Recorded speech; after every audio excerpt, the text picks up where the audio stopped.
So I came out when I was about 15, and I'd been questioning for a few years beforehand and had mentioned it to the odd person. It was difficult, I think, because of the environment I was in at the time, being in an Orthodox Jewish school. At the time, there was no one I could speak to. There were mixed messages coming from teachers, and there were some really negative experiences actually within some classes. And so I didn't know who to talk to in that sense. But when I was about 15, I knew who I was, or I knew that I wasn't straight. And so at that point, I started talking to friends. And thankfully, at my school, there was even though it's an Orthodox school, there was a huge range of people who practiced a huge range of Judaism. So there was Reform and Liberal and Masorti and Orthodox, obviously. And the friends that I told were amazing. They were incredible, and they just accepted me for me, and just really, it didn't make a difference, who I found attractive, because they still knew me.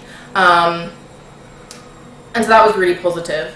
And then after that, a little while later, I started getting involved a little bit with the Reform movement, and I met other gay Jews at my school. No one else was out at the time.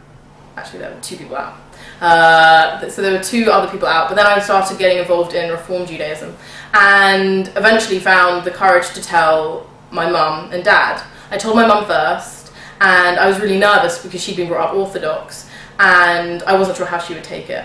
But she'd gone through some diversity in her life, and just continued to love me for me. And even though I think she struggled a little bit with it, saw that I could be happy, and saw that I was happy, and that I was still doing well in school, and still generally, Dalia. And so she was just great. And then a little bit later, I told my dad, who I was even more nervous about, because he was quite a lot older. And he really surprised me, because all he said was, I think that's a bit silly that you find other women attractive, because I think you'd be a really good mum.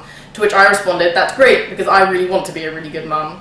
And so both my parents know and are very proud of who I am and what I am. And I think that's something that I'd really like to pass on to other LGBT Jews and other young LGBT people, that people surprise you, and that sometimes the fear around you is actually not as great or as scary as it may seem. You should follow your gut and know that who you are is incredible and wonderful, and you're the exact same person you were a minute before you told someone, and the exact same person a minute after. And you should know that it gets better.